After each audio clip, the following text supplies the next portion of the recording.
हां, differential equation of SHM मध्ये आपण काय बघतो बघा. आतापर्यंत आपण बघितलं होतं, इंट्रोडक्शन बघितलं होतं आणि टाइम पिरियड ऑफ स्प्रिंगचं बघितलं होतं.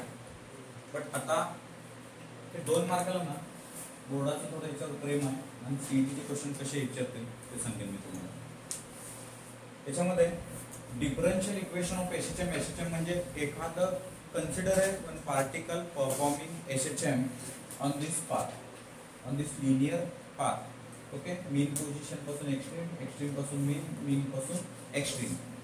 हा परफॉर्म करत असताना त्यावेळेस रिस्टोरिंग फोर्स किती असतं आपलं restoring force? F is equal to minus kx, equation number 1. दुसरं जे इक्वेशन आहे आपल्याला कुठलं आहे? न्यूटन्स, आताच बघितलं आपण, न्यूटन्स सेकंड लॉ. काय आहे? F is equal to m into a. Comparing both equation, compare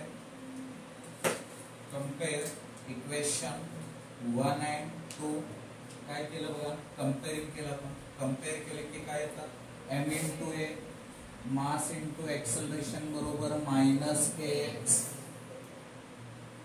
आता मी काय करतो, इथला m मी पलीकडे पाठवतो, तो मला इथे येतं a बरोबर minus k upon m into x. So आपल्याला माहित आहे, काय माहित आहे? Now we know okay, acceleration बरोबर change in velocity upon time, change in velocity upon time. You can also know d upon dt of velocity, dx upon dt, change in displacement with respect to time. Then acceleration बरोबर d square x upon dt square. ही जी value झाली ती आपल्याला कोणाची मिळाली? एक्सेलरेशनची value मिळाली. ही एक्सेलरेशनची value आपण इथं put up करू. सो एक्सेलरेशनची जर व्हॅल्यू पुटअप केली आपल्याला काय मिळालं बघा, इथं लिहिलं d square x upon dt square बरोबर minus k upon m into x. ते मायनसचा कम्प्लीट टर्म उजव्या साईडून कुठल्या आणला? डाव्या साईडला आणला आपण. ओके, सो काय आला आपण? d square x upon dt square plus k upon mx बरोबर इकडे काय नाही राहिलं म्हणजे 0 राहिलं. आपल्याला परत माहिती आहे k बाय m म्हणजे काय आपल्याकडं? Therefore k by m that is mean by omega square. So omega square ची व्हॅल्यू इथं टाकू. So d square x upon dt square बरोबर प्लस ओमेगा स्क्वेअर x बरोबर 0. सो हे जे इक्वेशन आहे बाबा आपलं, हे इक्वेशन कोणतं आहे? Differential equation of SHM. Okay, हे जे आहे डिफरन्शियल इक्वेशन ऑफ एसएचएम और लिनियर एसएचएम, याचं काय डिफरन्शियल इक्वेशन आहे.